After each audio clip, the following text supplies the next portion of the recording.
மலர் சோழியும் மேகங்களே எங்கள் பரந்தாமல் அழகை பாருங்களே.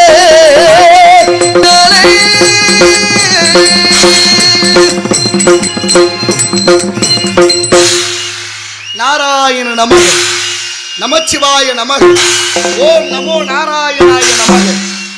வாடினேன் வாடி வருந்தினேன் மனத்தால் பெருந்துயில் இடும்பையில் பிறந்து கூடினேன் கூட இளையவர் நம்மோடு அவர் தரும் கல்வியை கருதி ஓடினேன் ஓடி உயர்வென்னும் பெரும்பதம் தெரிந்து நாடினேன் ஆடி நான் கண்டு கொண்டேன் நாராயணா என்னும் நாமம் என்று விஷ்ணுங்கடாட்சியத்தால் மூவுலகம் சென்று மும்மூர்த்திகளை கண்டு கீர்த்திகள் அனைத்தும் பெற்று எம்பெருமான் முருகப்பெருமானை கண்டு தொண்டு செய்யும் வண்ணமாக அழகு மலையாகி வேள்வி மலை சாரலுக்கு வந்து விட்டோம். நாராயண நமக. ஆகவே நம் கழகத்திற்கும் இந்த உலகத்திற்கும் கீர்த்தி அளிப்போர் விநாயக மூர்த்தி. அவருடைய பெருமை என்ன? 5 கரத்தினை, ஆணை முகத்தினை, இந்தின் இளம்பரை போல மயிற்றினை, நந்தி மகண்டனை, ஞான கொழுந்தினை புந்தியில் வைத்தடி போற்றுகின்றோம். மூசிக வாகன மோதகஸ்த சாமர கர்ண விளம்பித சூத்திர வாமன ரூப மகேஸ்வர புத்திர விக்கண விநாயக பாத நமஸ்தே. திகட சக்கர செம்புக மைந்துலான் சகட சக்கர தாமரை நாயகன் அகட சக்கர வெண்மணி யாவரை விகட சக்கர மெய்ப்பதம் போற்றுவோம் என்றெல்லாம் போற்றக்கூடிய பாலும் தெளிதேனும் பாகும் பருப்பு இவை நாளும் கலந்துனக்கு நான் தருவேன். கோலம் செய் துங்க கரிமுகத்து தூமணிய நீ எனக்கு சங்கத்தமிழ் மூன்றும் என்ற வகையிலே அவரை வணங்க வேண்டும். அற்புத கீர்த்தி வேண்டின், ஆனந்த வாழ்க்கை வேண்டின், நற்பொருள் குவிதல் வேண்டின், நலமலாம் பெருக வேண்டின், கற்பக மூர்த்தி தெய்வ களஞ்சியத்து இருக்கை சென்று பொற்பதம் அணிந்து பாரீர் பொய்யில்லை கண்ட உண்மை என்றார் சிறுகுடற்பட்டியார். ஆகவே விநாயகனை பணிந்து பணியை தொடர்வோம். நன்றி நன்றி நன்றி நன்றி. இப்படியாக இந்த இடத்தினுடைய சிறப்பை பார்க்கின்ற பொழுது அழகான இடம். தேவயாகம், பிரம்மயாகம், பிதுர் யாகம், சதுர் யாகம், புத்திரகாமேஷ்டி யாகம், அஸ்வமேத யாகம், மானுட யாகங்கள், இப்படி பல யாகங்களை செய்துவிட்டால் கிடைக்கும் யோகம். யோகத்துக்கு விரோதியோ செய்போகம். போகத்தை மறந்து யாகத்தை செய்து மரியாதைக்குரிய மருதிப்பட்டி ஊராட்சி மன்ற தலைவர் அண்ணன் வெங்கடேசன்னார் அவர்கள் ரூபாய் 501 வழங்கியிருக்கிறார்கள். அன்னார் அவர்களுக்கு உளமார்ந்த நன்றியும் வணக்கமும். உங்கள் தமிழ் ரசிகன் ராம்குமார் கொட்டாம்பட்டி, மரியாதைக்குரிய பாசமிகு தமிழ் ரசிகன் என்று எழுதியதற்காகவே உங்களுக்கு தலை வணங்குகிறேன்.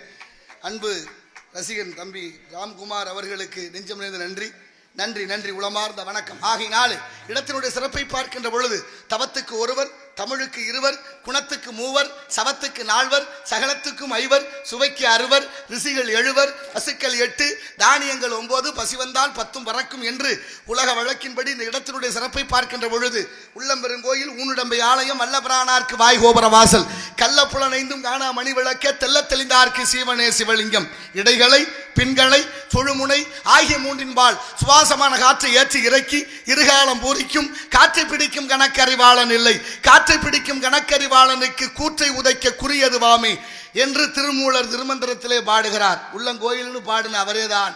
இடைகளை பின்களை சுழுமுனை ஆகிய 3 இந்த சுவாசமான காற்றை 21,600 மூச்சு விடுகிற இழுத்து. அப்படிப்பட்ட மூச்சு எப்பொழுது வேகமாக இயங்குகிறது என்றால் கோபப்படும் போது வேகமாக போகுது மூச்சு, ஓடும்போது மூச்சு இறக்குது. அதுபோல இல்லறம் ஈடுபடும் போது கணவன் மனைவி இடத்திலே மூச்சு அதிகமாக வாங்குகிறது. இப்படியெல்லாம் அந்த மூச்சு காற்றை சேமிக்க சேமிக்க சேமிக்க ஆயுள் விருத்தி அடையும். அப்படி ஆயுள் விருத்தி அடைந்தால் கூற்றுவன் என்ற யமனையே எட்டி உதைக்கலாம் என்று மூச்சு பயிற்சி என்ற பிராண யாமத்தை சொல்லி வைத்திருக்கிறார் திருமூலர் திருமந்திரத்தில். அப்படிப்பட்ட காற்று வீணாக ஆக்கி விடாமல், ஆனால் இந்த உலகத்தில் காற்று இன்றியமையாத ஒன்று. அந்த இடத்தை பார்க்கின்ற பொழுது அழகான தத்துவங்கள் எல்லாம் இந்த நாட்டிலே உண்டு. 1008 கோயில் சிவன் கோயில், 108 கோயில் பெருமாள் கோயில், அத்தனை கோயில்களும் மன்னர் காலத்திலே கட்டியிருக்கிறார்கள். 108 பெருமாள் கோவிலும் நின்ற கோலம், அமர்ந்த கோலம், சயன கோலம், அப்படிப்பட்ட வைணவத்தையும் சைவத்தையும் கொண்டு இந்த நாடு நலம் பெற வாழ்ந்திருக்கிறார்கள் முன்னோர்கள். அதையெல்லாம் நாம் எடுத்துக்காட்டாக கடைபிடித்து இந்த ஆன்மீகத்தை கடைபிடிக்க வேண்டும். இந்த ஆன்மீகம்தான் மனிதனுக்கு நல்ல சிந்தனையை வளர்த்தது. அந்த ஆன்மீகம்தான் மனிதனுக்கு நல்ல பக்குவத்தை கொடுத்தது. ஆன்மீகத்தோடு சேர்ந்த பக்தி தான், இந்த பக்தி என்ற ஆன்மீகம்தான் மனிதனுக்கு நல்ல சிந்தனையையும் ஒழுக்கத்தையும் கற்றுக் கொடுத்தது. அதோட கல்வி ரொம்ப முக்கியம். கற்றதனால் ஆய பயனன் கொள்வான் நற்றார் தொழாரணி என்று வள்ளுவர் பாடுகிறார். இறை சிந்தனை இல்லாத எந்த செயலும் இந்த உலகத்தில் ஓரறிவு முதல் 6 அறிவு உள்ள சீவராசிகள் அத்தனையும் இறைவனை வழிபட்டிருக்கிறது. ஏன் அதையெல்லாம் நமக்கு எழுதி வைத்தார்கள் இதிகாசங்கள் புராணங்களிலே? இதெல்லாம் தெரிஞ்சுக்கிட்டா நாமளும் கடைபிடித்து வாழ வேண்டும். என்னென்ன செய்கிறோம், எது செஞ்சால் என்ன நடக்கும் அப்படிங்கிறத உணர்த்துவதற்குத்தான் இத்தனை இலக்கியங்களும் இதிகாசங்களும் புராணங்களும் நடைமுறை வரலாறுகளும் இருக்கு. ஆனால் அதை பற்றி சிந்திப்பதற்கு இன்றைய சூழல் சரியில்லாமல் போய்கொண்டிருப்பது தான் வேதனை.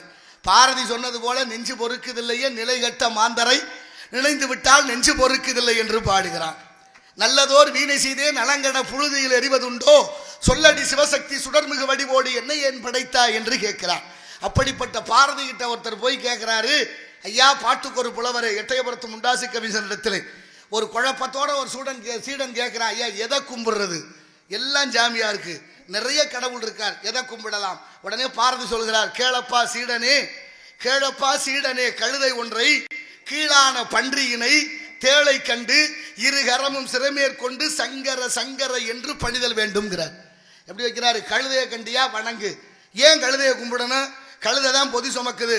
நம்மோட அழுக்கு துணியெல்லாம் கொண்டு போய் அது வெள்ளாவியில் வச்சு வேக வச்சு சுத்தப்படுத்தி கொண்டாந்து கொடுக்குது, அதனால கழுதையை கும்பிடணும். சரி, அடுத்து கீழான பன்றியனை அப்படின்னு பன்றியை சொல்லும் போது கீழானன்னு ஒரு அடைமொழி போட்டார் பாருங்க. அப்ப கீழான பன்றினா என்ன அர்த்தம்? கழுதை மற்றவருடைய அழுக்கை சுத்தம் செய்தது, பன்றி மற்றவருடைய அழுக்கை திங்கிறது, இருந்தாலும் பரவாயில்ல கும்பிடு அப்படின்னாரு. அடுத்தபடியா தேளை கண்டு, தேளு கொட்டும் தன்மை உடையது, தேளது தீயில் விழுந்தால் செத்திடாது எடுத்த பேரை வெய்திர கொட்டலை போல் ஏளனம் பேசி தீங்குற்றுப்போரை எழுது கண்டாலும் பேசாதேன்னு விவேக சிந்தாமணி கூறுது. இருந்தாலும் அவர் சொல்றாரு, தேளை கண்டாலும் எல்லாத்திலும் இறைவன் இருக்கிறான், மனத்தகத்தான் வாக்கில் உள்ளான் தலைமையிலான் எண்ணுகிற எண்ணத்திலே இறைவன் இருக்கிறான். அப்ப எண்ணம் சரியா இருந்தா எல்லாம் சரியா இருக்கும். அப்படி எண்ணத்தோடு 1008 கோயில் சிவன் கோயில் திருவாரூர் பக்கத்துல திருந்து தேவன்குடின்னு ஒரு ஊர் இருக்கு. திருந்து தேவன்குடி தேவலோகத்தில் துர்வாச மகரிஷின்னு புராணத்தில் படிச்சிருக்கிறேன், கேள்விப்பட்டிருப்பீங்க. அப்படிப்பட்ட துர்வாச மகரிஷி நடந்து வரும் பொழுது ஒரு கந்தர்வன் அவரை ஏளனமா பேசுறேன். என்ன முனிவரை நண்டு மாதிரி நடந்து வர்றீங்களேன்னு கேட்டுவிட்டேன். நண்டு மாதிரி நடந்து வர்றீங்களேன்னு கேட்டோன்னே ஒரு கோவம் வந்துருச்சு. என்னை போய் நண்டுன்னு சொல்லிட்டீங்கடா, நீ நண்டாக பிறக்க கிடவுதுன்னு சாபம் கொடுத்துட்டார். அப்படி நண்டா பிறந்த அந்த கந்தர்வன் ஒரு சிவலிங்கத்தை வழிபட்டு கொண்டிருக்கிறது. அந்த நண்டு, அந்த நண்டு வழிபட்டதுனால அந்த ஈசனுக்கு பேர் கற்கடேஸ்வரர்னு பேர். கடகம்னா நண்டு. இப்ப கற்கடேஸ்வரர் நண்டை வழிபட்டு கொண்டே இருக்கிற நேரத்தில் இந்திரனுக்கு ஒரு தோஷம். இந்திரன் தோஷத்தை நீங்க அந்த சிவலிங்கத்தை வழிபட வருகிறான். வழிபட வரும் பொழுது சிவலிங்கத்தின் உச்சியிலே நண்டு இருக்கிறத பார்க்கிறான். நண்டு இருந்ததை பார்த்துட்டு கோவப்பட்டு ஒரு வாள் எடுத்து நண்டை வெட்டலாம்னு வீசுகிறான். அப்படி வீசுற பொழுது நண்டு சிவலிங்கத்தில் ஒரு ஓட்டை இருக்கு, அந்த வலைக்குள்ள போயிருச்சான். அந்த கத்தி சிவலிங்கத்தின் மீது பட்டுருச்சு. தடுமாறி மகிழ்ந்து துன்பப்பட்டு இந்திரன் சிவலிங்கத்தில் கட்டிப்பிடிச்சு ஈசனிடத்தில் மன்னிப்பு கேட்டு வருந்துகிறான். அதனால மனம் மாறுகிறது. அவன் திருந்தின. அப்படி திருந்தினதுனாலதான் அந்த ஊருக்கு பேரு திருந்து தேவன்குடின்னு பேர். அப்படி திருந்து தேவன்குடி என்ற ஊர்ல கற்கடேஸ்வரர் கோயில் சிவலிங்கத்து மேல ஒரு ஓட்டை இருக்கு, வலைன்னு பேரு. நண்டு வலைன்னு சொல்றோம்ல, அது போல நண்டு வலை இருக்கான். இன்னைக்கு நண்டு மேல இருந்து வேலை வந்திருக்குமா, மேல இருந்துட்டு உள்ள போயிருமாம். என்னைக்கு போகும்? வருஷத்துல ஒரு நாள்.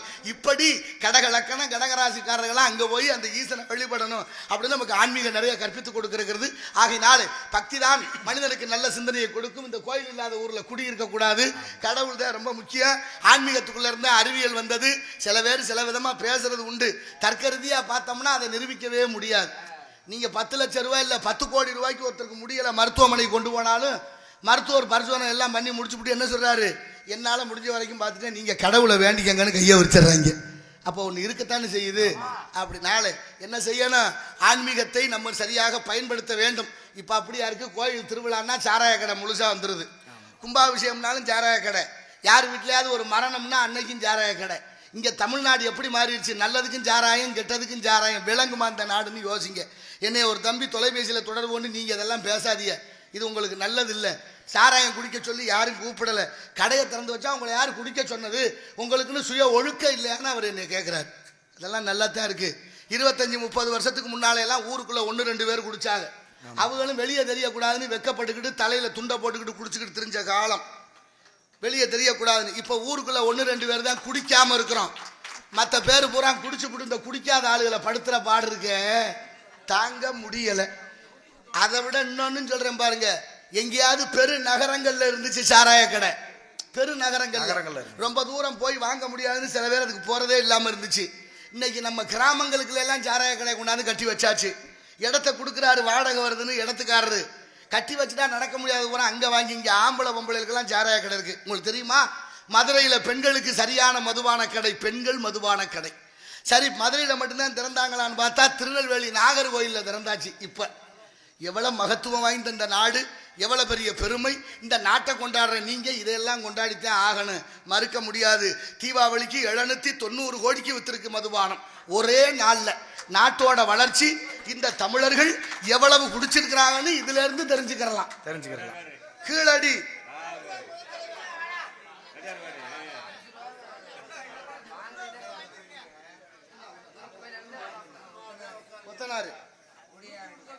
குடியாரங்க சங்க தலைவர் அவர்கள் எனக்கு ரூபாய் 10 வழங்கியிருக்கிறார். நன்றிங்க ஐயா, மிக்க மகிழ்ச்சி. நான் இந்த பெருமையெல்லாம் கல்வெட்டில் எழுதி வைக்கணும். கீழடி அவர் தானா? கீழடியில் தொல்லியல் துறை சார்பாக தோண்டி எடுக்கிறார்கள். தொல்லியல் துறை சார்பாக தோண்டி எடுக்கிற ஒவ்வொரு பொருளும் தமிழர்கள் நாகரிகத்தோடு கழிவரகட்டி வாழ்ந்ததாக வரலாறு கற்பிக்குது. அப்படிப்பட்ட கழிவரகட்டி நாகரிகத்தோடு வாழ்ந்த இந்த தமிழ் சமூகம் இன்றிருக்கும் நிலை என்பதை என் அறிவில் சிறந்த பெரியோர்கள் சிந்தனை செய்து பாருங்கள். அவர் உளச்சான்றுபடி நான் கேட்கிறேன், இன்னொரு 100-200 வருஷம் கழிச்சு இந்த பூமியை தோண்டுனா என்ன கிடைக்கும் தொல்லியல் துறைக்கு சொல்லுங்க பாப்போம். பாட்டில் சாராய போத்தல் ஒரு இடம் பாக்கி இல்லையா? எங்க பார்த்தாலும் உலகம் எல்லாம் மதுபானம் இருக்கு. ஆனா தமிழ்நாடு போல ஒரு கொடுமை எந்த நாட்டிலும் இல்லை. நான் எங்கே சொல்றது, ஒன்னும் சொல்றது இல்லை. மது நாட்டுக்கு வீட்டுக்கு உயிருக்கு கேடுன்னு எழுதி வச்சு விற்கிறோம். அதே அரசாங்கம் இன்னொரு விளம்பரம் பண்ணுது, இளைஞர்களே போதையின் பாதையில் போகாதீர்கள், நீங்கெல்லாம் போதையின் பாதையில் போனா என் மனசு தாங்காது அப்படின்னு சாகுறாங்கல்ல. ஒரு பேர் மனசாட்சியை தொட்டு சொல்லுங்க. ஒரு இடம் பாக்கி இருக்கா? கம்மாக்கில பாட்டில், கரையில பாட்டில், வீட்டுக்குள்ள பாட்டில், வெளியில பாட்டில், கோயிலுக்குள்ள பாட்டில். என் தாய்மார்கள் 100 நாள் வேலைக்கு போன எத்தனை பேர் காலில் பீங்கான் குத்து இருக்கு? மனுஷன் நடக்கிறத விட ஆடு மாடு நடக்க வீதி இருக்கா? தோட்டத்துக்குள்ள காட்டுக்குள்ள இறங்கி வேலை பார்க்க நீதி இருக்கான்னு என் அறிவில் சிறந்த தமிழ் சமூகம் சிந்தித்து பாருங்கள். இதை நோக்கி பயணித்துக் கொண்டிருக்கு நாளைய தலைமுறையான இளைஞர்கள். இங்கே நடக்கும் குற்றங்கள் எல்லாம் 99% போதையிலே நிகழ்த்தப்பட்டு கொண்டிருக்கிறது என்பதை அறிவில் சிறந்த பெரியோர்கள் சிந்தனை செய்து பாருங்கள். நாளைய தலைமுறை எப்படி எப்படி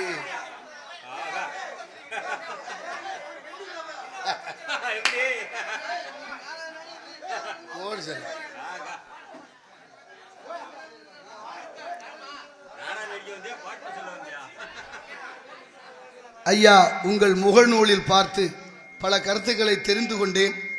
ஐயா, முகநூலில் பார்த்த நான் உங்களை நேரில் பார்க்கிறேன். மிக்க மகிழ்ச்சி ஐயா. பா. சிவகுமார், மும்பை. வெளிநாட்டில் வாழும் அண்ணன் முத்தப்பா ரசிகர்கள் நன்றி ஐயா. மரியாதைக்குரிய மும்பையிலே வசிக்கிறார் மரியாதைக்குரிய பாசமிகு என் அன்பு நண்பர் முத்தப்பா அவர்களுடைய ரசிகர்கள் சார்பாக எனக்கு 200 அன்பளிப்பு வழங்கி கௌரவித்திருக்கிறார்கள். அன்பளிப்பு வழங்கி அன்னார் அவர்களுக்கு நன்றி நன்றி நன்றி நன்றி, உளமார்ந்த வணக்கம். அவருக்கு ஒரு பிரச்சனை இங்கே என்ன தெரியுமா? இங்கே அமைதியாருங்க அமைதியாருங்க.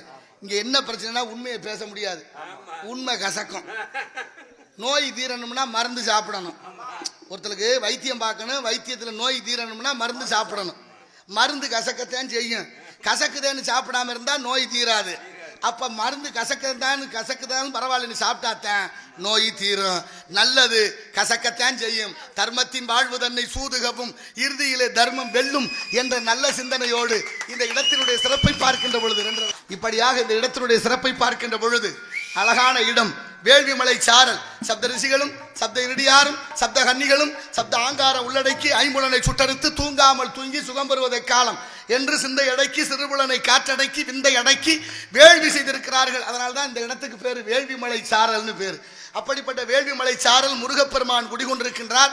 இந்த இடத்திலே வள்ளி காவல் காத்து கொண்டிருக்கிறார். இந்த கழகம் நல்லதாக நடைபெற வேண்டும். கழகம் பிறக்காமல் நியாயம் பிறக்காது. ஒரு நாட்டை மன்னன் ஆளுகிறான். அந்த காலத்துல மன்னர் ஆட்சி நடந்துச்சா இல்லையா? ஆமா, நிறைய கதை படிக்கிறோம்ல. எண்ணற்ற பாடல்கள் பாடி கிடக்கு. கண்ணதாசன், காமுசரிப்பு, பட்டுக்கோட்டையாறு, உடுமலை நாராயணகவி, பாடல் ஆசிரியர் கடைசி முத்துக்குமார் வரைக்கும் எந்த பாடலையெல்லாம் கேட்கணுமோ அதையெல்லாம் விட்டுட்டான். பிறந்த உடனே தொட்டில போட்டு ஆத்தா தாலாட்டு பாட்டு வச்சா. தாலாட்டை ஒழுங்கா கேட்டிருந்தோம்னா ஒழுங்கா இருந்திருப்போம்ல. என்ன சாப்பிட்றோமோ அதுக்கு தகுந்த புத்தி வேலை செய்யுது. அதிகமாக மாம்பழம் சாப்பிட்டோம்னா வயிற்றுப்போக்கு உண்டாகும். நெய்யை அதிகமாக சாப்பிட்டோம்னா அசீரணம் உண்டாகும். எருமைப்பாலே அதிகமாக குடிச்சோம்னா மந்த உண்டாகும். எருமை மந்த பிராணி. மழை வந்தாலும் விலகாது, புயல் வந்தாலும் விலகாது, அந்த பாலையை குடிச்சுப்புட்டு நம்மோட பிள்ளைகளும் எனக்கு என்னன்னு பார்க்குறியா பாப்பமாங்கிறாங்க. பார்த்தீங்களா இல்லையா சில ஊர்களில்? அதுபோல் இந்த மதுபானங்கிற சாராயம் உள்ள போயிடுச்சுன்னா நம்ம சொல்கிறத கேட்குறானே இல்லையா? நீங்கள் 10,000 ரூபாய்க்கு ஒரு பட்டு வேஷ்டி கட்டுங்க, 10,000 ரூபாய்க்கு சட்டை எடுத்து போடுங்க, வெள்ளை வெள்ளேன்னு பளிச்சுன்னு தும்பப்பு மாறுன்னு சொல்லுவாங்கல்ல, போட்டுக்கிட்டு கட்டிக்கிட்டு இந்த இடத்துல வந்து உட்காருவீங்களா? ஏன் உட்கார மாட்டியா? மண்ணு ஒட்டி அழுக்காய் போயிடும். என்னதான் இருந்தாலும் ஒரு நாள் இல்லை ஒரு நாள் கிளிய போற துணி தான். ஆனாலும் உங்களை உட்கார விடாம எது தீர்மானிக்குது? அந்த துணி தீர்மானிக்குது. கிளியக்கூடிய துணி கூட உங்களை தீர்மானிக்கும் என்றால் நம்ம வாழ்க்கையை யாரு தீர்மானிக்கணும்னு யோசிங்க. இங்க என்ன நடக்குது, ஏன் நடக்குது அப்படின்னு யாராவது யோசிச்சோமா? நான் கேட்கிற ஒரு கேள்வி, நான் போறதுக்குள்ள யாராவது பதில் சொல்லுங்க. ஒரு பானைக்குள்ள மண்பானை இருக்குல்ல, மண்பானையில சுத்தி ஓட்டை இருக்கு, சின்ன சின்னதா ஓட்டை இருக்கு. தண்ணியே அதுல பிடிக்கணும். ஆமா, தண்ணி வெளியில வரக்கூடாது. ஓஹோ, ஓட்டை உள்ள பானையில தண்ணியை நிரப்ப முடியுமா? முடியாது. நிரப்பலாம். எப்படின்னு யோசிங்க.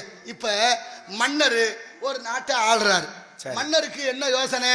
மன்னர் மயன் புத்தி இல்லாதவனா இருந்தாலும் சரி, கண் இல்லாதவன், கால் இல்லாதவன், முடவனா இருந்தாலும் மன்னர் மயங்கிற வாரிசு அடிப்படையில் மன்னர் ஆயிரலாம். ஆனா மன்னருக்கு யோசனை சொல்ல மந்திரி ஒருத்தர் வேணும். மந்திரிக்கு அழகு வரும் பொருள் உரைத்தல்.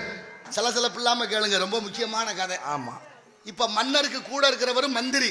மந்திரிக்கு அழகு வரும் பொருள் உரைத்தல். அப்படின்னா நாளைக்கு என்ன நடக்குதுன்னு இன்னைக்கு சொல்றவன் தான் மந்திரி. இப்படியா இருக்கு இப்போ எல்லாம்? வரும் பொருள் எடுத்தல்னு அம்புட்டையும் அவங்க எடுத்துக்கிறாங்க, மக்களுக்கு ஒன்றும் கிடைக்கலையா? நான் சொல்லல, பல பேர் பேசிக்கிறாங்க. அப்ப மன்னருக்கு மந்திரி இருக்காரு பாருங்க, 2 பேரும் அவ்வளவு பெரிய அறிவாளியா இருந்திருக்காங்க. மன்னருக்கு திடீர்னு ஒரு யோசனை வந்துருச்சு, இந்த நாட்டை நல்ல முறையில் வழி நடத்தணும், மக்களை நல்வழிப்படுத்தணும், அதுக்கு நம்ம ஏதாவது ஒரு திட்டம் போடுவோம் அப்படின்னு அமைச்சரை கூப்பிட்டு கேட்கிறாரு மந்திரிய. மந்திரி ஒரு யோசனை சொன்னார், இனிமே பகலை இரவாக்குவோம், இரவை பகலாக்குவோம். அது எப்படி பகலை இரவாக்குறது, இரவை பகலாக்குறது? உத்தரவோடு பகல்ல யாரும் ஊருக்குள்ள நடமாடக்கூடாது, எல்லாரும் கதவை சாத்திக்கிட்டு வீட்டுக்குள்ள இருக்கணும், தூங்குங்க, இரவு முழுவதும் முழிச்சுக்குங்க, பகல்ல பாக்குற வேலையை பூரா இரவுல பாருங்கன்னு உத்தரவு போட்டாங்க. உத்தரவை போட்டுட்டு ஒரு கட்டளை வச்சிருக்காங்க, யாராவது பகல்ல சிறுநீர் கழிச்சா, அதான் இரவு, சிறுநீர் கழிச்சா தலையை வெட்டணும்னு உத்தரவு.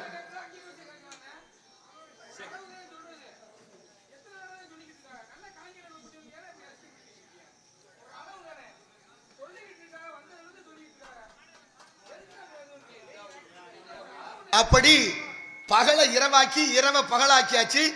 இரவுன்னு சொல்லப்பட்ட பகல்ல யாராவது சிறுநீர் கழிச்சா தலையை வெட்டணும் உத்தரவு. யாராவது மலம் கழிச்சா 10 ரூபா காசு கொடுக்கணும், 2வது உத்தரவு. அதே நேரத்தில் யாரையாவது பொண்ணு உள்ளே கெடுத்துட்டான்னா அவனுக்கு 100 ரூபா அவதாரம். இப்படி ஒரு மன்னர் சட்டம் போட்டு நடைமுறைக்கு வந்துருச்சு. நம்ம முடுவார் இந்த நம்ம லெக்கடிப்பட்டி இந்த 7 ஊர் பஞ்சது இருக்கா, இங்க இருந்து 2 பேரும் அறிவாளியா இந்த நாட்டுக்கு போயிருக்கிறாங்க. நம்ம ஊர்ல இருந்து 2 அறிவாளி அங்க போனா பகல்ல பூரா கதவு உள்பக்கமா தாளிட்டு இருக்கு, ஒரு பிள்ளை நடமாடல. என்னடா நடக்குது இந்த ஊருக்குள்ள? ஒருத்தரை கூட காணு. என்ன ஆச்சு? 2 பேரும் யோசிச்சுட்டு பேசிக்கிட்டே போறது. ஒருத்தருக்கு சிறுநீர் கழிக்கிற வந்துருச்சு. நவ உபாதையில அதுவும் ஒண்ணு இல்ல, சரி ஓரமா போய் சிறுநீர் கழிக்கலாம்னு போய் கழிக்க, அதை பார்த்துட்டு காவலாளியை போய் கையோட புடிச்சிட்டாங்க. யாராவே இரவு நேரத்துல சிறுநீர் கழிக்கிறதுன்னு கேக்குறேன். அவர் சொன்னார், இரவா? என்னடா பட்ட பகல்ல சிறுநீர் கழிச்சா இரவுல சிறுநீர்? டேய், எங்களுக்கு இதுதான் இரவு, நீ எப்படி சிறுநீர் கழிக்க போச்சு? உன் தலையை நாங்க வெட்டுவோம். என்னடா கொடுமையா இருக்கு, இந்த உலகத்துல இல்லாத அநியாயமா இருக்கு. 2 பேரையும் பிடிச்சு கொண்டே சிறையில் அடைச்சாச்சு. பொழுது விடியுது, மன்னர் வந்தாச்சு, அவைய கூட்டியாச்சு. இப்ப காவலாளியை போய் சொன்னாங்க, என்னப்பா என்ன பஞ்சாயத்து, என்ன பிரச்சனை? மன்னா, நேற்று இரவு 2 பேர் வந்தாங்க, அதுல ஒருத்தன் போய் இரவுல சிறுநீர் கழிக்க போனா குடிச்சு கொண்டாந்து வச்சுட்டோம், என்ன தண்டனை கொடுப்பான்? அவ்வளவு பெரிய தப்பு பண்ணிட்டானா 2 பேரையும் தூக்கில போடுன்னாரு. 2 பேரையும் தூக்கில போடுங்கன்னா நம்ம ஊர்ல இருந்து போன அறிவாளி இல்ல எப்படி இருப்பாங்க? படக்குன்னு சொன்னார். 2 பேர்ல ஒருத்தர் சொன்னார், மன்னா தூக்கில போடுறது போடுறீங்க, என்னைய முதல்ல போடுங்கன்னு ஒருத்தர் முன்னால போனார். இன்னொருத்தர் சொன்னார், அவனை போடாதீங்க, என்னைய போடுங்க முதல்லன்னு இவர் போனார். மாத்தி 2 பேரும் என்னைய போடு சொல்லிக்கிட்டே இருக்கவும் மன்னர் கேட்டார், எதுக்குடா சாக போறவங்களுக்கு முதல்ல போடணும்? சாகிறது சாகத்தான் போறீங்க, இதுல என்ன நான் முந்தி நீ முந்தி, என்ன விஷயம்? அறிவாளி இல்லவங்க.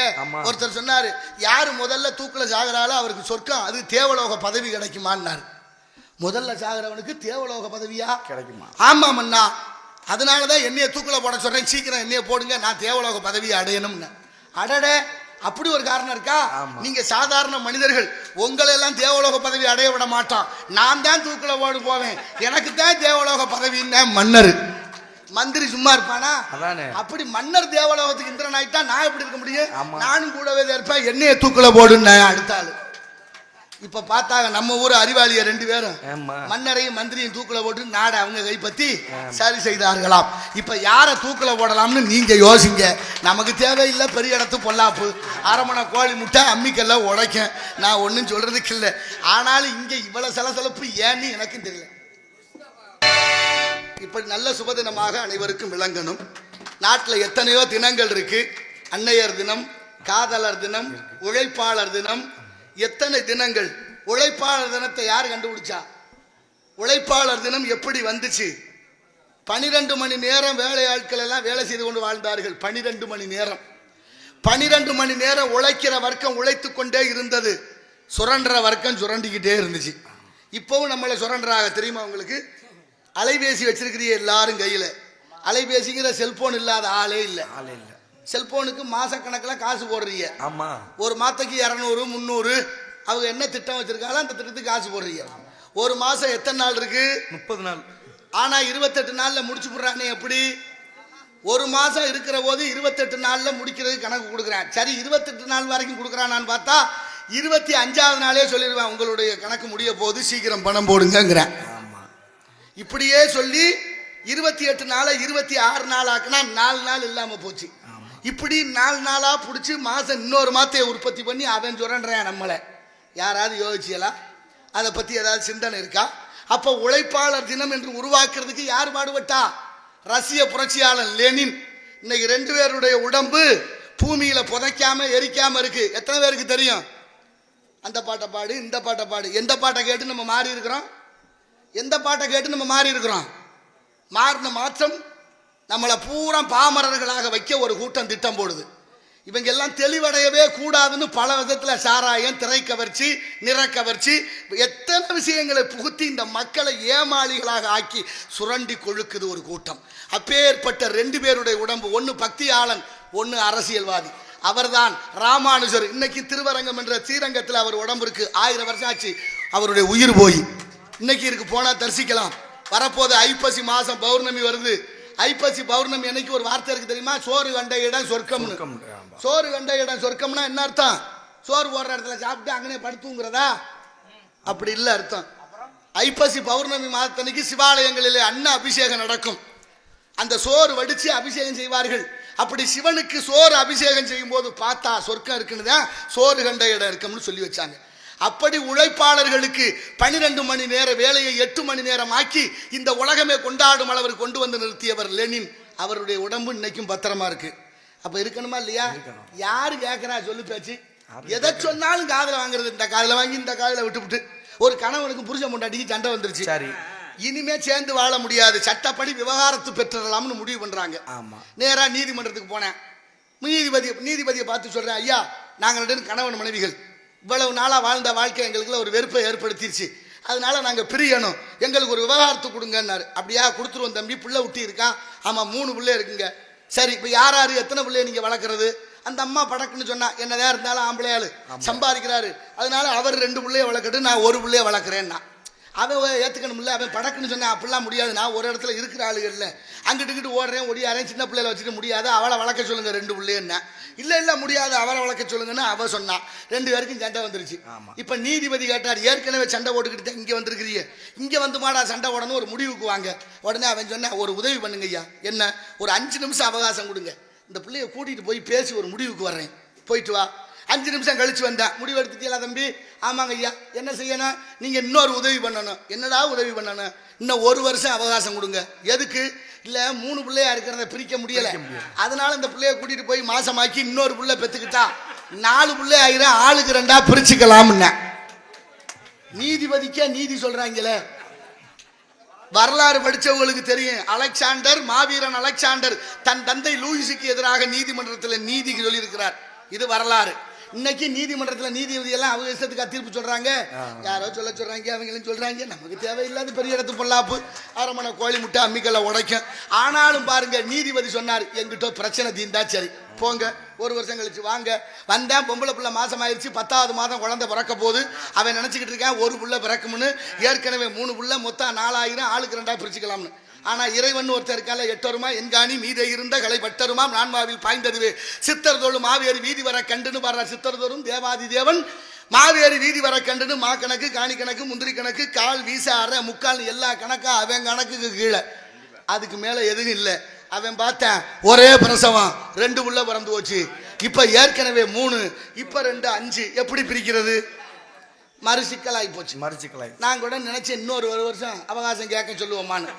இன்னொரு வருஷம் அவகாசம் கேட்டு அதுவும் 2ஆ போனா 9 ஆகி போயிருமே. இப்படியே போனா சனத்தொகை இன்னைக்கு 142 கோடிக்கு வந்துருச்சு. பாரதி இருக்கும்போது 30 கோடி முகமுடையார்னு பாடுறார். அப்படிப்பட்ட 30 கோடி முகமுடையார் இருக்கும்போது தான் அதுக்கப்புறம் குடும்ப கட்டுப்பாடு மையம் வந்துச்சு. இத்தனை மையமெல்லாம் வச்சிருந்து இன்னைக்கும் ஜனத்தொகை குறையலையே. எப்படி கூடுச்சு? ஒரு பக்கம் ஜனத்தொகை கூடுதுன்னு நினைக்கிறோம், ஒரு பக்கம் குழந்தை இல்லாத தன்மை வந்துருச்சு. வீதிக்கு வீதி மருத்துவமனை. சாப்பாடு ஒழுங்கா இருந்திருந்தா, நோய் இல்லாம இருந்திருந்தா மருத்துவமனை குறையணும். சரி, மருத்துவமனை நல்லா இருந்திருந்தா, மருத்துவ மாத்திரை சரியா இருந்தா நோய் தீரணும். தீரல. இன்னைக்கு பல் மருத்துவமனை அதிகமா வந்துருச்சு. ஏன்? பல்ல புடுங்கிட்டு காசு வாங்குற. நல்லா இருக்க பல்லெல்லாம் புடுங்குறோம். ஆமா, ஒன்னும் நான் சொல்றதுக்கு இல்லை. எவ்வளவு வேதனைகள், எத்தனை விஷயங்கள் இருக்கு. அப்படி எதையுமே நாம் சிந்தித்துக் கொண்டிருந்தாலும் எல்லாத்துக்கும் மேல ஒரு கணக்கு போட இறைவன் இருக்கிறான். அவனுடைய திருவருளாலே எல்லாம் நல்லபடியாக நடக்க வேண்டும். இங்கே வேள்விமலை சாரல் எல்லாம் வல்ல எம்பெருமான் முருகனுடைய திருவருளாலே எடுப்பு என்று சொன்னால் அதற்கு எதிர்ப்பு தேவை. ஏற்ற பாவை செய்கிறார்களா கலா சேவை என்று பற்றத்து கவனிப்போம். நாராயண நமக. ஆலோலம் சோ. என்ன அற்புதமான கானம். வள்ளி இங்கே காவல் காத்து கொண்டிருக்கின்றார். ஆண்டவன் படைப்புல எல்லாருக்கும் 6 அறிவு இருக்குல்ல? ஆமா, இருக்கா இல்லையா? இருக்கு. இருக்கு. எத்தனை பேர் 6வது அறிவை பயன்படுத்துறோம்? நீங்க ஓரறிவு மரம் செடி கொடிகளுக்கு, ஈரறிவு புழுப்பூச்சிகளுக்கு, 3 அறிவு நீரில் வாழ்வன, 4 அறிவு பறவைகளுக்கு, 5 அறிவு மிருகத்துக்கும் மனுஷன்ல பல பேருக்குமா. எல்லாருக்கும் 6 அறிவு இல்லை. மாவு மாக்களும் ஐயறிவினவை என்பது தொல்காப்பியம். கம்பரே பாடுறாரு மக்களும் விலங்கு ஒண்ணுன்னு. சில வீட்டுகளில் போய் கேட்டு பாருங்க, ஏமா உங்க வீட்டுக்காரங்க டாக்டர் தான் திரியும், அப்புறம் வரும். இப்ப என்ன அதுக்கு திரியும் வரும்னா எது? ஆடு மாடுன்னு ஆயிப்போச்சு. ஆனா ஆடு மாடுகள் அத்தனையும் பறவைகளையும் ஓரறிவு முதல் 6 அறிவு வரைக்கும். நீங்க தெரியுமா, இந்த நாட்டில் படிச்சவங்க நிறைய பேர் இருக்கிறீங்க, பண்பாளர்கள் இருக்கிறீங்க. உலகத்துக்கே அறிவும் வீரமும் கடன் கொடுத்த தமிழ் சமூகம். தாவரங்களுக்கு உயிர் இருக்குன்னு கண்டுபிடிச்ச விஞ்ஞானி யாருன்னு சொல்லுங்க. தாவரங்களுக்கு உயிர் இருக்குன்னு கண்டுபிடிச்ச விஞ்ஞானி நம்ம இந்திய நாட்டில் ஜெகதீச சந்திரபோஸ் என்ற விஞ்ஞானி. என்ன செய்ய, அவரா பேசுறாரு. ஆகையினாலே ஆலோலம் சோ என்று பண்பாடி கொண்டிருக்கின்றால் வேள்விமலை சாரலில். வரலாற்றுகள்ல எத்தனையோ கதைகளும் காவியங்களும். ஒரு பெரிய பணக்காரரு வட்டிக்கு கொடுக்குற பழக்கம் இருந்திருக்கு. ஒரு சேட்டுன்னு வச்சுக்கங்களேன். இன்னைக்கெல்லாம் சேட்டுகள்லாம் நிறைய வட்டிக்கு பணம் கொடுக்குறாங்க. அதுல ஒரு சேட்டுக்கு வட்டி கொடுக்குற பழக்கம் இருந்திருக்கு. ஆனா கொஞ்சம் கஞ்சத்தனம். வட்டிக்கு மேல வட்டி, வட்டி குட்டி ஓடும் சொல்லுவாங்கல்ல, அப்படி ஒரு பணம். அப்படி வட்டி பணம் வசூல் பண்ண போறாரு. அந்த காலத்துல தங்க காசுகள் புழங்குற நேரம். அப்படி நிறைய வசூல் ஆயிருச்சு. முடிச்சா வட்டி பணத்தை கட்டி பையில கட்டி அவர் போன சாரட்டு வண்டியில வச்சுக்கிட்டு சாயந்தரம் நேரத்தில் அப்படி வர்றாரு. கொஞ்சம் அசதியில வண்டிகளை சத்த படுத்துறாரு.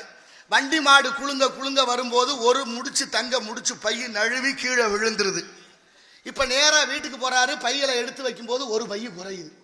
துடிச்சு போறாரு. ஆத்தாடி உழைச்சி சம்பாரிச்சது மாதிரி பதறி போய் வட்டி பணம் போச்சே, என்னடா பண்றது, எவன் எடுத்தானோ என்ன கதியாக போதுன்னு பதறி போய் இந்த தண்டோரா போடுறதுக்குன்னு அந்த காலத்துல ஆள் இருந்ததா, தண்டோரா போற ஆளை கூப்பிட்டு, ஐயா பணப்பை சேட்டுவோட பணப்பை விழுந்துருச்சு, யார் எடுத்தாலும் கொண்டாந்து கொடுங்க, 100 பொன் சன்மானம் கொடுக்கப்படும்னு விளம்பரம் பண்ணு அப்படின்னு தண்டோரா போட்டாச்சு. இப்ப அந்த வண்டி வந்ததுக்கு பிறகு ஒரு ஏழ்மையான ஒருத்தர், அவர் ஏழ்மையிலேயும் செம்மையா இருப்பவர், நேர்மையா நடப்பவர், அவர் என்ன பண்றாரு, அந்த வழியா நடந்து வர்றாரு. அவருக்கு ஒரு கனவு இருந்தது, எப்படியாவது பிள்ளையார் கோயில் கட்டிவிடணும்னு ஆசைப்பட்டார். காசு கிடைச்சா கட்டிடலாம், சரி பார்ப்போம் அப்படின்னு நினைச்சுக்கிட்டு வர்றாரு. இந்த பொன் முடிச்சு தங்க இந்த காசு உள்ள முடிச்சு பை கிடக்குது. அதை பார்த்துட்டு கையில எடுக்கிறாரு. கனமா இருக்கு, காசு உள்ள பையன்னு தெரிஞ்சுக்கிட்டாரு. அடட கடவுள் கொடுத்துட்டாரு இவ்வளவு இருக்க, கோயில் கட்டுறதுக்குன்னு கொண்டு போய் வீட்டுல பூசி அறையில வச்சுட்டு குளிச்சுட்டு சாப்பிட போற நேரத்துக்குள்ள சத்தம் கேட்குது, இந்த தண்டோரா போடுற சத்தம். யார் பணம் முடிச்சு எடுத்தாலும் கொண்டு வந்து கொடுங்க, சேட்டு விட்டு பணம் பை. அவர் ஒரு 100 பொண்ணு சன்மானம் கொடுக்கறதா சொல்லி இருக்கிறாரு. அதனால யார் கொடுத்தாலும் 100 பொன் சன்மானம் வழங்கப்படும். சத்தம் கேட்குது.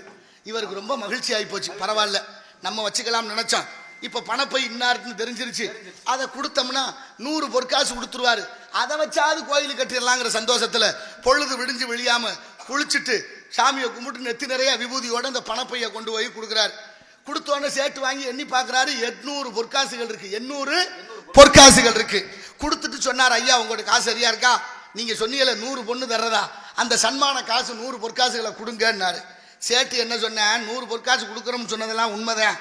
நான் அந்த பையில 900 பொற்காசு வச்சிருந்தேன். நீ ஏற்கனவே 100 பொற்காசை எடுத்துக்கிட்டு 800 பொற்காசை கொண்டு வந்து கொடுக்குற. ஏன்டா மேற்கொண்டு என்கிட்ட 100 காசு வாங்கலான்னு பாக்குறியா? கொடுக்க முடியாது போடான்ட்ட. ஐயா நான் அப்படிலாம் செய்யலையா, நான் பிரிச்சு கூட பார்க்கலன்னு எவ்வளவோ சொல்லி பார்த்தாரு. ஏன்னா ஏறல, பிரச்சனை ஆகி போச்சு.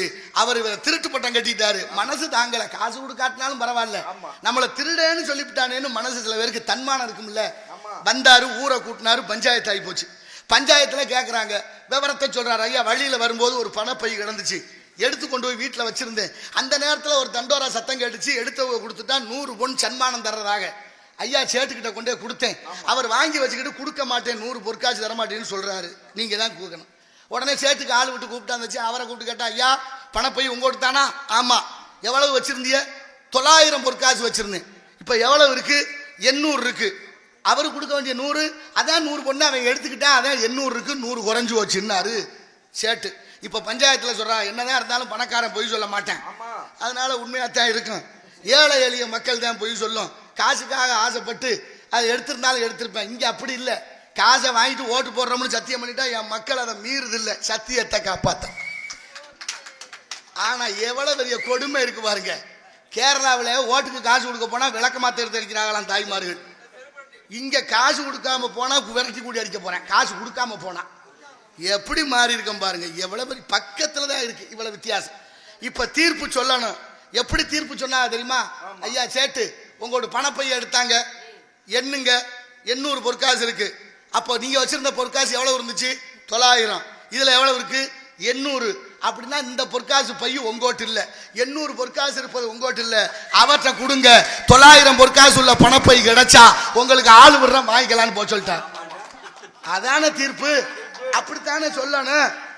அப்படியா இருக்கு. இப்ப நமக்கு என்னத்துக்கு பெரிய இடத்து பொல்லாப்பு, அரமணை கோழி முட்டை, அம்மிகளை உடைக்கும், எங்க போய் சொல்றது? ஒவ்வொன்றும் வரலாறுகள் எண்ணத்தை இழந்து கொண்டே இருப்பது போல இருக்கு. பள்ளிக்கூடத்துல தமிழ் இல்ல, 207 பள்ளிக்கூடம் அரசாங்கம் மூடிடுச்சுன்னு சொன்னா ஒருத்தர் தொலைபேசியில கூப்பிட்டு, உனக்கு தெரியுமாயா, உனக்கு தெரியுமா, எப்படி இல்லாத ஒன்ன நீ சொல்லுவேன்னாரு. தரவுகளை எடுத்து வச்சுட்டேன், மறுதரம் கூப்பிட்டாருன்னா காட்டுவோம்னு. 207 பள்ளிக்கூடம் எங்கெங்க மூடி இருக்கு, ஏன் மூடி இருக்குன்னு அத்தனை தரவுகளையும் தேடியாச்சு. ஏன் மூடுனாங்கன்னு கேட்டா படிக்க பிள்ளைய வரலன்னு மூடியாச்சு. படிக்க பிள்ளைய வரலன்னு பள்ளிக்கூடத்தை மூடுன நீங்க குடிக்க வரலன்னு ஒரு சாராய கூட மூடலையப்பா. நியாயமா இது? நினைச்சு பாத்தியலா? நாளைய தலைமுறை எப்படி வாழ போகுது என்பதை. மரணம் என்பது இறைவனால் நிகழ வேண்டும். இறைவனால் நிகழ்தான்னு பார்த்தா இல்ல. நேற்று பாத்தியலா உத்தரப்பிரதேச மாநிலத்தில் சாமி கும்பிட போய் 12 பேர் காலி. உத்தரப்பிரதேசத்தில் சாமியாரை பார்க்க போனா 100 பேர் சாகுறேன். இப்படி எங்க போனாலும் மரணமா இருக்கு. இயற்கை பேரிடர்கள் நமக்கு நிகழுது. ஆனாலும் உயிரை துச்சமென மதித்து வாழ்ந்தவர்கள் மீறம் அந்த நாட்டில் எத்தனையோ வரு. அதெல்லாம் விட்டுட்டு இன்னைக்கு எதுக்கு சாகுறோம்னு தெரியாம சாகுறோம். ஆனா எப்படி சாகுறேன்? சாராயம் குடி செத்தா 10 லட்சம், கூட்டத்தில் போய் செத்தா 34 லட்சம், விவசாயி செத்தா 2 லட்சம், மின்சாரம் தாக்கி மின்சார ஊழியர்கள் இறந்து போனா குறைஞ்ச காசு.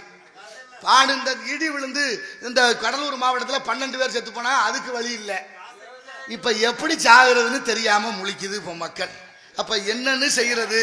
எவ்வளவு பெரிய ஆபத்தான பாதையில நாம் வாழ்கிறோம் என்பதை நினைத்து பாருங்கள். நிறைய சொல்றதுக்கு விஷயங்கள் இருக்கு, நேரம் கடந்து போய்கிட்டே இருக்கு. காலதாமதம் காரியத்திற்கு கேடு, காலத்தை நடவாதவன் கோணமடைந்து குரங்குக்கு ஒப்பாவான் என்று அன்றே சொல்லி வைத்திருக்கிறார்கள். சங்க வைத்த தமிழ் மதுரை, சங்க வைத்து தமிழுக்கு மதுரையில் வைத்திருந்தார்கள் முதல் சங்கம், இடைச்சங்கம், கடைச்சங்கம், 4வது சங்கத்தை நிறுவினார் பாண்டுத்துறை தேவர் என்பவர். ஆனா இருக்கா? உலக நாடுகள்லாம் தமிழை கொண்டாடுது. சிங்கப்பூர்ல 17 தமிழ் சங்கம் இருக்கு. யார் வீட்லயாவது தமிழ் இருக்கான்னு பாருங்க. அக்கா மடம் தங்கச்சி சரி. அதுல வரலாறு எவ்வளவு முக்கியம் பாருங்க. உன்னிப்பா கவனிச்சுட்டே இருக்காங்கன்னு நினைக்கிறேன். நீங்க திருச்சி மாநகரம் இருக்குல்ல, இந்த கதையை சொல்லி முடிச்சாரு. இந்த திருச்சி மாநகரம் மிகப்பெரிய புண்ணிய ஸ்தலம். திருச்சியில இருக்கிற மலைக்கோட்டை உச்சி பிள்ளையார் கோயில் மாணிக்க விநாயகர்னு பேரு. கீழே தான் இருக்காரு தாயுமான சுவாமி என்ற சிவபெருமான். ஏன் அவர் தாயுமானவர்னு பேர் வந்தார்னு எத்தனை பேருக்கு தெரியும்? தாயும் மானார்னு என்ன அர்த்தம்னா, ஈசனை பார்த்து ஒரு பொண்ணு அழுகிறார், ரத்னாவதினு ஒரு பொண்ணு. அந்த பொண்ணு பூம்புகார்ல இருந்து கல்யாணம் பண்ணி கொடுப்பாங்கம்மா. எவ்வளவு விஷயத்தை சொல்லிக்கிட்டு இருக்கிறேன். அதை விட்டுவிட்டு இந்த அருமையான ஒரு கதையை சொல்லி இந்த தம்பியை எழுதி கொடுத்துருச்சு. அதை சொல்லணும். அதுக்குள்ள எவ்வளவு வழி இருக்கு. எவ்வளவு வரலாறு இருக்கு, என்ன இருந்துச்சு இந்த நாட்டில், என்ன இப்ப இல்ல, நம்ம எப்படி நடமாடுறோம், வந்தவன் போனவெல்லாம் நம்ம புரடியில் அடிக்கிறேன், தமிழ் பேசாதேங்கிறேன், மேடையில் போனியா நாடகம் ஆனியா 4 பாட்டை பாடிட்டு போடாங்கிறேன், இவ்வளவு பெரிய துன்பத்துக்கு இடையிலையும் நடமாடிக்கிட்டு பல விஷயத்தை சொல்லிக்கிட்டு இருக்கிறேன். நீங்க கேட்கிற கேள்வி எவ்வளவு பெரிய தப்பான வார்த்தை, புரிஞ்சுக்க வேண்டாமா? கொடுமை இதெல்லாம். ராமநாதபுரம் சேதுபதி மன்னர்கள் வாழ்ந்த காலங்களிலே விஜய ரங்கநாத சேதுபதினு ஒரு மன்னர், அவருக்கு 2 பொம்பளை பிள்ளை இருந்தாங்க. மூத்தவ பேர் சிவகாமி நாச்சியா, இளையவ பேர் ராசலட்சுமி நாச்சியா.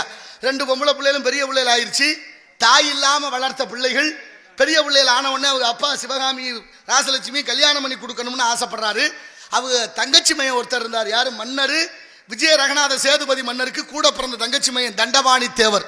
அவருக்கு கல்யாணம் பண்ணி கொடுக்கணும்னு இளைய மக ராசலட்சுமியை கூப்பிட்டு கேட்கிறாரு, அம்மா உன்னை மாமாவுக்கு கல்யாணம் பண்ணி கொடுக்கலாம்னு நினைக்கிறேன், உன் விருப்பம் என்னன்னு. அந்த பொண்ணு சொன்னா, அப்பா என்னைய கல்யாணம் பண்ணி கொடுக்கறத விட நம்ம அக்கா சிவகாமி மாமாவை ரொம்ப நேசிக்கிறா, விரும்புறா, கட்டி கொடுங்கப்பான்னார். உடனே அவருக்கு மகிழ்ச்சி ஆயிடுச்சு. 2 பொண்ணையும் தங்கச்சி மையன் தண்டபாணிக்கு கல்யாணம் பண்ணி கொடுக்குறாரு. 2 பொண்ணையும் கல்யாணம் பண்ணி கொடுத்து குடும்பத்தை ராமேஸ்வரத்தில் வச்சாரு. ராமேஸ்வரத்தில் குடும்பத்தை வச்சுட்டு சொன்னாரு மாமனார் விஜய ரங்கநாத சேதுபதி மன்னர், மாப்பிள்ள என் 2 கண்ணையும் உங்கள்ட்ட ஒப்படைச்சிருக்கிறேன், பத்திரமா பார்த்துக்குங்க. 3வது கண்ணு ராமேஸ்வரம் ராமநாத சுவாமி கோவில், பர்வதவர்த்தினி அம்பாள் கோவில், அதனால அதையும் பார்த்துக்குங்க, உங்க பொறுப்பு. நான் ராமநாதபுரத்தில், நீங்க ராமேஸ்வரத்தில். குடும்பத்தை வச்சாச்சு. இப்ப ராமேஸ்வரத்துக்கு போகணும்னா இப்ப இருக்கிற பாலமெல்லாம் அப்ப கட்டப்படலை, படகுல தான் போகணும், படகுல தான் வரணும். கொஞ்ச நாளுக்கு அப்புறம் கோயிலுக்கு சாமி கும்பிட வர்ற யாத்திரியர்களுக்கிட்ட தண்டபாணி மருமகன் என்ன பண்றாரு, 25 பைசா கோயில் பராமரிப்பு செலவுக்காக கட்டணம் வசூல் பண்ண சொல்லி உத்தரவு போடுறாரு. இது நடைமுறைக்கு வந்துருச்சு. ஒரு நாள் ஒரு அந்தனர் வர்றாரு, வடக்க காசியிலிருந்து வந்த அந்தனர் படகுல ஏறி உட்கார போறாரு. படகு ஓட்டினவங்க 25 பைசா காசு கொடுங்கன்னு கேட்குறாங்க. அவர் காசு இல்லையா, நான் நடந்தே வந்தேன்னாரு. காசு இல்லைன்னா கூட்டிட்டு போக முடியாது, கீழே இறங்கியான்னு இறக்கி விட்டாங்க. இறக்கி விட்டோன்னே அவருக்கு ரொம்ப வருத்தம், இவ்வளவு தூரம் வந்துட்டா அக்கறையில் சாமி இருக்கு, போக முடியலையே அப்படின்னு நினைச்சு இந்த நாடு யாரோட கட்டுப்பாட்டில் இருக்குன்னு விசாரிக்கிறாரு. ராமநாதபுரம் சமஸ்தானம். நேரா அரண்மனைக்கு போனாரு. விஜய ரங்கநாத சேதுபதி மன்னரை பார்த்து, மன்னா நான் காசியிலேருந்து நடந்தே வந்தேன், என்னை இந்த படகுல கூட்டிட்டு போயிட்டு கூட்டியாந்து விட சொல்லுங்க, 25 பைசா காசு கேட்குறாங்க, என்கிட்ட இல்லைன்னாரு. மன்னருக்கு விஷயம் அப்பத்தான் காதுக்கு வருது. காவலர்களை கேட்கிறாரு, என்னையாக என்ன சொல்றாருன்னு. ஆமா, உங்க மாப்பிள்ளை 25 பைசா கட்டணம் வசூல் பண்ண சொல்லியிருக்கிறாருன்னு சொல்ல. உடனே கேட்கிறாரு, ஏன்டா இவ்வளவு நாளா என்கிட்ட சொல்லலைன்னாரு. அதுக்கு சொன்னாங்க அவங்க, நீங்க மாமனாரு, அவர் உங்க மாப்பிள்ளை, இதுல என்னத்தை நாங்க தலையிட்டோம்னாங்க. இதுதான் இங்க பிரச்சனையே. அண்ணன் தம்பி சொந்த பந்தம் ஜாதி மதம் அக்கா தங்கச்சி இப்படி பார்த்து பார்த்து குடிச்சவரா போச்சா. ஆனா அவர் அதை நினைக்கல, மருமையன்னு கூட நினைச்சு பார்க்கல. 2 பொண்ணை கல்யாணம் பண்ணி கொடுத்தாரு. மருமையை கைது பண்ண சொல்லி உத்தரவு. மருமகனை கைது பண்ணி குற்றவாளி கூண்டல நிறுத்தியாச்சு. தகவல் அக்காவுக்கும் தங்கச்சிக்கும் போகுது. அக்காவும் தங்கச்சியும் பதறி போனாங்க, நம்ம அப்பா ரொம்ப நேர்மையானவர், நம்ம புருஷன் ஏதோ தவறு பண்ணிட்டாரு, தண்டனை கொடுத்துருவார் அப்பா. ஆனா விசாரணை ஒரு நாள் நடக்கும், அந்த ஒரு நாளைக்குள்ள போய் அந்த தாலி கட்டின பாவத்துக்கு முகத்தை பார்த்துடலாம்னு அக்காவும் தங்கச்சியும் ராமேஸ்வரத்திலிருந்து பல்லக்கில் புறப்பட்டு வந்துகிட்டு இருக்காங்க ராமநாதபுரத்துக்கு. இங்க விசாரணை தொடங்குது. ராமநாதபுரம் அரண்மனையில மாமனார் நீதிபதி, மாப்பிள்ளை குற்றவாளி. கேட்கிறாரு கேள்வி, உன் மீது குற்றம் சுமத்தப்பட்டிருக்கு, கோயிலுக்கு வந்த யாத்திரியர்கள்கிட்ட 25 பைசா கட்டண வசூல் செய்ததாக என்ன சொல்றான்னு கேட்டாரு. நல்ல மனுஷன் வாழ்ந்த காலம், ஆமான்னு ஒத்துக்கிட்டாரு, மறுப்பே சொல்லலை. இன்னைக்கெல்லாம் கேட்டால் நான் பேசலை, யாரோ கூட இருந்தவன் பேசிட்டாங்கிறேன். 1000 சத்தியம் பண்ணுறேன். பொய் சத்தியம் பண்ணுறவனுக்கு தான் காலமாக போச்சு. நல்லதை தேட நாட்டில் மனுஷன் இல்லை. 1-2 பேர் உங்களை மாதிரி ஞானவான்கள் இருக்கிறீங்க. கூட்டம் எங்கே கூடுது? தப்பான இடத்துக்கு தான் கூடுது, தப்பான காட்சியை பார்க்கத்தான் கூடுது. இந்நேரம் ஆடல் பாடல்னா இந்த பொட்டல் தாங்குமா? ஆனா பாருங்க, விஜய ரங்கநாத சேதுபதி மன்னர் கேட்டுட்டு சொன்னாரு, வழக்கறிஞர் வைக்கல, வழக்க ஒத்தி வைக்கல, தீர்ப்பு சொல்றாரு பாருங்க. 2 பொண்ணை கட்டி கொடுத்துருக்காரு. மருமையனுக்கு தீர்ப்பு சொல்றாரு, நீ செய்தது தேச துரோகமாக இருந்தால் உன்னை நாடு கடத்தி மன்னிச்சிருப்பேன், செய்தது சிவ துரோகம், சிவனுக்கே துரோகம் செய்து விட்டாய், உனக்கு மன்னிப்பு இல்லை, மரண தண்டனைனார். தலையை வெட்ட உத்தரவு. கற்பனை பண்ணி பாருங்க, செய்ய முடியுமான்னு கற்பனை பண்ணி பாருங்க. 2 பொம்பளை பிள்ளையை கட்டி கொடுத்துட்டு மகள்களுடைய நினைச்சு பார்க்கல, மருமையனுக்கு தண்டனை நிறைவேற்றியாச்சு. புருஷனை கொன்னாச்சுங்கிற தகவல் அக்காவும் தங்கச்சிக்கும் போகுது. பல்லக்கில் வந்துகிட்டு இருக்காங்க சிவகாமி ராசலட்சுமி. சிவகாமிக்கு போய் முதல்ல சொல்லப்படுது, உங்க கணவனை தலையை வெட்டியாச்சு, உங்க அப்பா உத்தரவு போட்டார்னு. தலையை வெட்டியாச்சுன்னு கேட்ட உடனே பல்லக்கை இறக்க சொல்லி அதுல இருந்து கீழே இறங்கி அங்கனையே தீ மூட்டி உயிர் விட்டா. அதுதான் ராமேஸ்வரத்துல அக்கா மடம். தங்கச்சிக்கு தகவல் தெரியுது, அவளும் பல்லக்கை விட்டு கீழே இறங்கி அங்கன தீ மூட்டி உயிர் விட்டா. அதான் ராமேஸ்வரத்துல தங்கச்சி மடம். அக்காவும் தங்கச்சியும் தீ குளிச்சு இறந்த இடத்துல அவங்க அப்பா விஜயரங்கநாத சேதுபதி மன்னர் மடங்கட்டி சோறு போட்டாரு. அதனாலதான் அக்கா மடம் தங்கச்சி மடம்னு பேர் வந்துச்சு. என்ன ஒரு ஆச்சரியம்! அக்காவும் தங்கச்சியும் புருஷன் இல்லைன்னா வாழ முடியாத காலம் இருந்தது. அதனால 2 பேரும் உயிர் துறந்தார்கள். ஆனா 2 பொம்பளை பிள்ளைய கட்டி கொடுத்த விஜயரங்கநாத சேதுபதி என்ன நினைச்சாரு, நம்ம எல்லாம் ஒரு பிள்ளைய கட்டி கொடுத்துட்டு ஒவ்வொரு நாளும் வயிற்றுல நெருப்ப கட்டிக்கிட்டு தூங்குறோம். பொழுது விடிஞ்சா பொழுது வட்டா என்ன பாடுபடுத்துவானோ, குடியார பயிர்களாக நிரம்பிட்டாங்களே, என்ன கதி ஆகுமோ இந்த நாட்டில் அப்படின்னு நம்ம நினைக்கிறோம். ஆனா அன்னைக்கு அவரு 2 பொம்பளை பிள்ளை வாழ்க்கையை சிந்திக்காமல் இந்த நாட்டோட சத்தியம், நீதி, நேர்மை காப்பாற்றப்பட வேண்டும் என்று தன் மருமகனுக்கே நீதி வழங்கிய நீதிமான் விஜயரங்கநாத சேதுபதி மன்னர். எவ்வளவு பெரிய பெருமை இருந்தது, வரலாற்று சான்றுகள் இருந்தது, எதுவும் இல்லையே. ஆனாலும் நம்ம எப்படி ஆளாயிருக்கோம் நினைச்சு பாருங்க. அந்த இடத்துல மடம் இருந்துச்சு, மரங்கள் இருந்தது. சாலை விரிவாக்கம்ங்கிற பேர்ல மடத்தை இடிச்சு மரத்தை வெட்டிட்டாங்க மடப்பயிலுங்க. நான் என்னத்தை சொல்றது? நான் என்ன கேட்கிறேன், பேர் மட்டும் இருக்கு. வெட்டுனீங்க, இடிச்சிங்கல்ல, பக்கத்துல ஒரு இடத்தை தேர்வு செய்து அந்த இடத்துல அந்த மடத்தை கட்டி வச்சு பேர் வச்சிருக்கேன். அதான முறை. மதுரை தமுக்க மைதானத்துல எங்க ஐயா சங்கரதாஸ் சுவாமிக்கு ஒரு மண்டபம் இருக்கு. கட்டினது ஐயா அவ்வை சண்முகி காலத்துல. எதுக்கு நடமாடுறோம் எல்லாரும்? எந்த சிந்தனையும் இல்லை. தமிழர்கள் வரலாறுகள் ஒவ்வொன்றா மறைந்து கொண்டிருக்கிறது, மறைக்கப்பட்டு கொண்டிருக்கு. ஆனா அதை பத்தி கவலை இல்லை. போதைக்கு அடிமையாகி கண்டதே காட்சி கொண்டதே கோலம். ஒரு நாளைக்கு அவனை தூக்கி பிடிக்கிறது, ஒரு வருஷம் இவனை தூக்கி பிடிக்கிறது. இப்படியே வாழ்ந்த வாழ்க்கை நாளைய தலைமுறை எப்படி ஐயா அந்த பூமியில வாழும்? ஒரு மனிதன், அந்த தனி ஒரு மனிதன் நாடியன் கிராமம், தஞ்சாவூர் மாவட்டம் பேராவூர் தாலுகா, அந்த நாட்டில் உள்ள நீர் மேலாண்மையை கையில் எடுத்து செஞ்சுக்கிட்டு இருக்கேன்.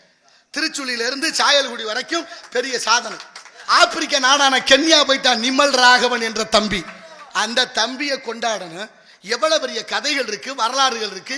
அப்படிப்பட்ட அந்த தமுக்க மைதான சங்கரதாஸ் சுவாமிகள் பேர்ல கட்டின அந்த மண்டபம் சங்கரதாஸ் சுவாமி பேரை அழிச்சிட்டு இன்னைக்கு ஆங்கிலத்தில் வச்சுட்டான் மதுரை மீட்டிங் ஹால். எங்க ஐயாவுக்கு செய்யற துரோகம் கேட்க ஒரு நாதி இல்லையே. நியாயமா?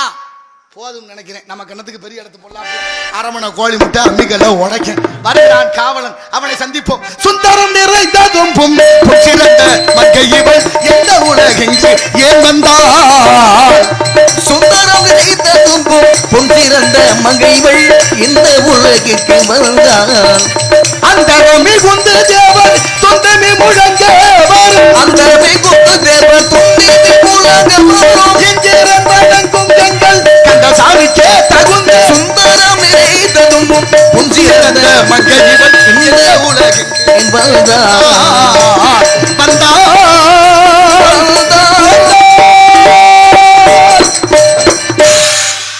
ஆனைக்கு ஒரு காலம் வந்தா பூனைக்கு ஒரு காலம் வரும். கவனம், நீங்க கவனமோட இருந்ததுக்கு உங்களுக்கு நன்றி. ஓட்ட பானையில தண்ணியை எப்படி நிறுத்துறது? நல்லது நல்லது, சரி. அந்த கவனத்தோட இருந்ததுக்கு உங்களுக்கு நன்றி நன்றி. இந்த முடிஞ்சிட்டு தாய்மான சுவாமியை சொல்லணுமா? அந்த கதையை ஆரம்பிச்சு அதை அப்படி நின்று வச்சு அதனால அவரு கேட்டார். இப்போ 2ஐயும் சொல்றேன். ஓட்ட பானையில் எப்படி தண்ணி நிறுத்தணும்னா, ஓட்ட உள்ள பானையை கம்மாய்க்குள்ளேயோ குளத்துக்குள்ளேயோ ஒரு தொட்டியில் தண்ணி நிரப்பிய உள்ள அழுத்துனீங்கன்னா பானை முழுவதும் தண்ணியும் போயிடும், வெளியில வராம சுத்தியும் தண்ணி சேர்ந்துக்கிறான். ஓட்ட பானையில தண்ணியை அப்படித்தான் நிறுத்த முடியும், வேற வழியில நிறுத்த முடியாது. இப்ப இன்னொரு கேள்வி அதுல இருக்கு. ஒரு ஓட்ட உள்ள பானையை ஒட்டி ஒட்டி வச்சாலும் ஒரு நாள் இல்லை ஒரு நாள் ஒழுகும். அப்படி ஒழுகிற பானையை நம்மளால முடியல, அடைக்க முடியல. ஒரு ஓட்டை உள்ள பானையவே நம்மளால அடைக்க முடியல. இந்த உடம்புல எண்ணற்ற ஓட்டை இருக்கே, இதுக்குள்ள இந்த மூச்சை வச்சிருக்கிறானே அவன் யாருன்னு யாராவது யோசிச்சோமா, சிந்திச்சோமா? ஒரு பெரிய பூசணிக்காய் வியாபாரி, பெரிய பூசணிக்காய் வியாபாரி வாங்கி வாங்கி வித்தாரு, லாபம் கிடைக்கல. பூசணிக்காய் விதையை கொண்டு வந்து எப்படியாவது பூசணிக்காய் செடியை பயிர் பண்ணி நிறைய லாபத்தை பார்த்துடலாம்னு ஆசைப்பட்டு பூசணிக்காய் செடியை பயிர் பண்றாரு. பூசணிக்காய் பூக்காது, முதல்ல காய் வந்துடும். எலும்புச்சம்பழம் அளவு பிஞ்சு வந்ததுக்கு அப்புறம் தான் பின்னால பூ வரும். இப்ப எலும்புச்சம்பழம் அளவுக்கு பிஞ்சு வர்றதுக்கு முன்னால ஒரு குலாளர் குயவனார் வீட்டுக்கு போய் ஒரு பானையை செய்ய சொல்லி அதுக்கு வாய் மட்டும் எலும்புச்சம்பழம் அளவு வச்சு அந்த சூளையில வச்சு சுட்டு வாங்கிட்டு வந்துட்டார். இப்ப பானை பெருசா இருக்கு, வாய் எலும்புச்சம்பழம் அளவு தான் இருக்கு. இப்ப பூசணி பிஞ்சு எலும்புச்சம்பழம் அளவு வந்துருச்சா, இந்த பூசணி பிஞ்ச பானைக்குள்ள விட்டுட்டாரு. கொடியோட விட்டாச்சு. பூசணிக்காய் பானைக்குள்ள வளருது. பூசணிக்காய் எலுமிச்சம்பழம் அளவு இருந்தது, மாம்பழம் அளவு. இப்போ பூசணிக்காய் பெருசா பானை அளவுக்கு வந்துருச்சு. பானை அளவுக்கு பூசணிக்காய் வந்துருச்சு. பூசணிக்காயை வெளியில் எடுக்கணும், பானை உடையக்கூடாது. முடியுமா?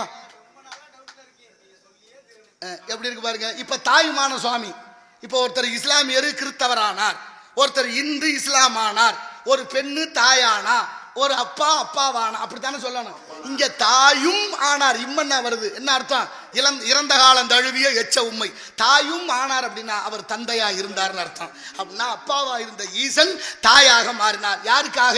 ரத்னாவதி என்ற வைசிய குல பெண்ணுக்காக. காவிரிக்கு அந்த கரையில் கட்டி கொடுத்துருக்காங்க.